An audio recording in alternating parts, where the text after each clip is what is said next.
Today's Toy Spot, we are having a look at the Hasbro Marvel Legends series. This is the Build-A-Figure Abomination. We're looking at Marvel's Eel.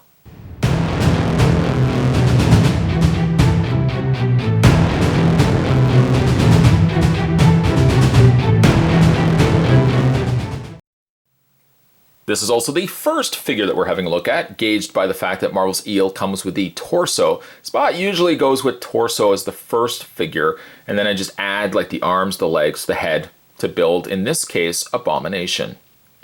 Eel does come with two interchangeable hands, something that the Electro that we looked at in a previous wave unfortunately did not have.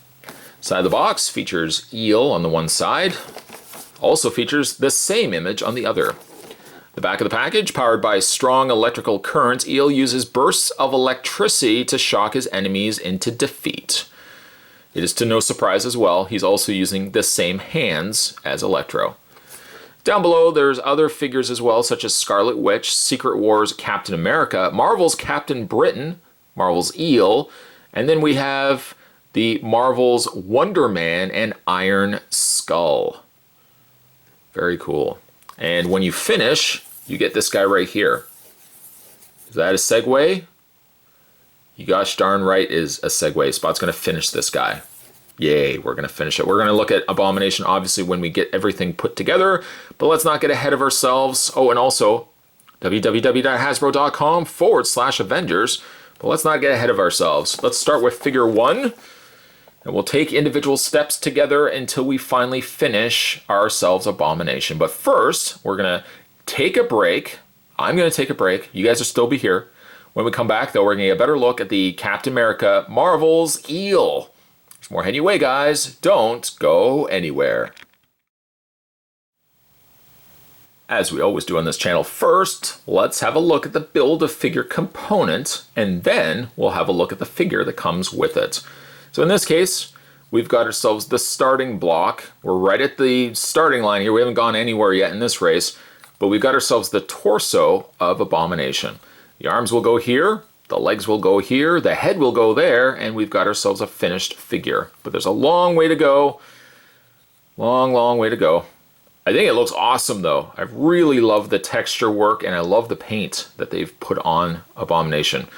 If I'm this giddy and excited for just simply the torso, you can imagine how excited I'll be when we finally get all the components together and a finished Abomination in hand.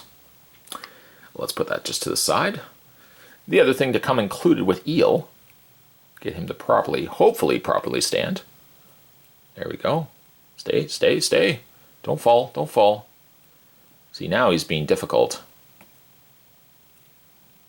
You know, Spot actually felt like this was going to be an issue with some of these figures, so I've invested in a display stand. I'm just going to put him on the display stand. There we go. And now, now he's not going to stand. Now, there we go, there we go. So the other thing that he comes included with, yeah, I know, Spot's really spending a budget on display stands. We're moving up in the world.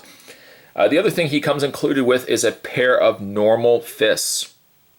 This was something that unfortunately the Electro that we already had a look at before sadly did not come with fists. He only came with the defaulted electricity hands. So I'm glad that they gave us interchangeable hands for Eel here, as opposed to just always having to rely on him with the electricity coming out, permeating out from his fingers. To change the figure, we just put that over there to the side. Change the figure's hand, just simply pull the hand out of the socket. Bit on the difficult side, there we go. And then swap it out for the extra hand. It gives you a mix and match possibility for how you want to display him. You could really just even display him with one hand on the electricity and the other hand closed-fisted, which is actually a pretty interesting way, pretty cool way to display him. But let's go ahead and just, for the sake of how interesting the hands are, let's put the original hand back into its socket. All right, so let's talk about the hands first, and then we'll kind of look at the rest of the figure. The hands, yes, are utilizing the same hands that we've seen with actually two Electros. Movie Electro and Classic Electro both had these same similar hands. I like how The hand closest to the thumb starts at a more plastic, that violet color of plastic, and then transitions, hopefully as you can see, transitions itself more to a yellow and orange. That orange also starts at the tips and then slowly fades out, slowly dissolves out until we get ourselves the yellow in the extended electricity. Now, don't think that Spot did not like this on the Electro. I simply was just disappointed that we didn't get the extra hands, just so you could swap them out if you wanted to. So I do like the fact that he does have these hands, but at any given point I can swap them out if I choose to.